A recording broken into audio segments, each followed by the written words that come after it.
در تاریخ جنگ ها خیلی ها بودن که شمشیر کشیدن، اما کم کسانی بودن که با ذهن و ارادهشون سرنوشت دنیا رو تغییر دادن.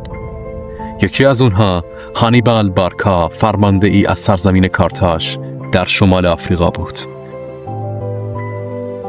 وقتی که فقط 9 سالش بود، پدرش اون رو سوگند داد که همیشه با روم دشمن باشه.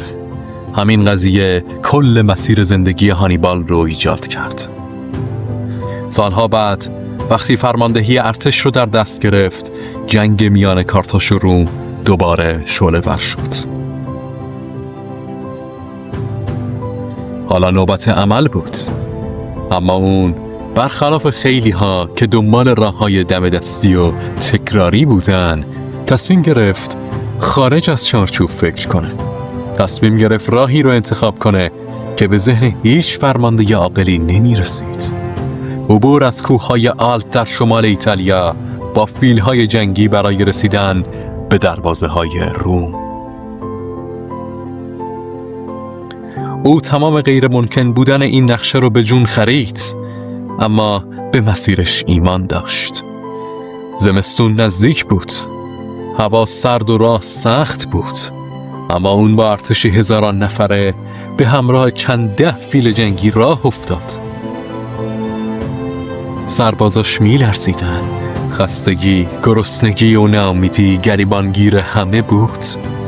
حتی بعضی ها زمزمه می‌کردن که این راه برگشت نداره، اما هانیبال هیچ وقت عقب نکشید. توی سرمایی که استخونها رو میشکست، جلوی کاروان حرکت میکرد. با همه حرف میزد و دلگرمی و امید میداد. بعضی وقتا کوه میریخت، بعضی وقتا دشمنای محلی بهشون حمله میکردن، خیلی وقتا فیلا سقوط میکردن و از سرما میمردن. اما اون ادامه داد، قدم به قدم، با صبر و عزم. بعد هفته‌ها تلاش با ارتشی خسته اما امیدوار به اون سوی آلپ رسید، به دروازه‌های روم. رومی‌ها باورشون نمی‌شد. فکر می‌کردن کسی نمی‌تونه از اون مسیر عبور کنه.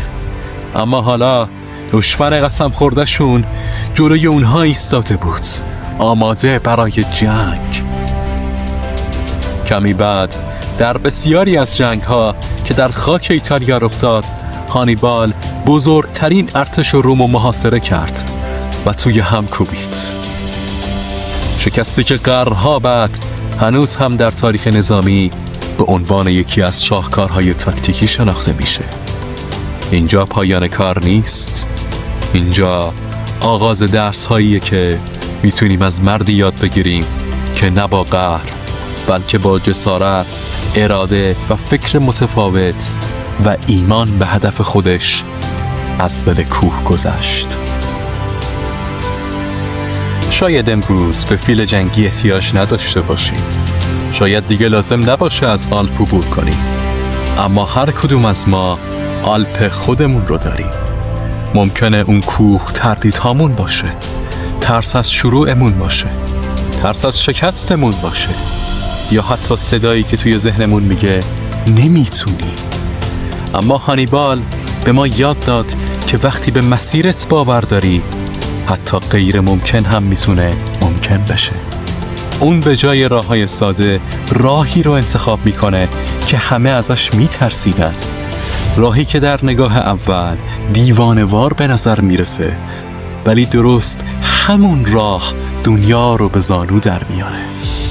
اگه امروز تو هم جلوی یک کوه ایستادی، یادت باشه که یه راه ساده همیشه راه درست نیست و ترس فقط صداییه که نمیخواد تو جلو بری. هانیبال میگفت یا راهی خواهم یافت یا راهی خواهم ساخت. این جمله‌ایه که وقتی که به مسیری میرسه که داخلش کوه بسته است و سربازاش رو مجاب میکنه تا با دست خالی کوه رو بکنن میگه. نه به خاطر اینکه هیچ مانعی نیست، بلکه تو از هر مانعی بزرگتری، چون درون تو همون جرقه‌ایه که هانیبال رو توی دل یخ و جنگ گذر داد. پس بلند شو، کوهتو بشناس و ازش عبور کن.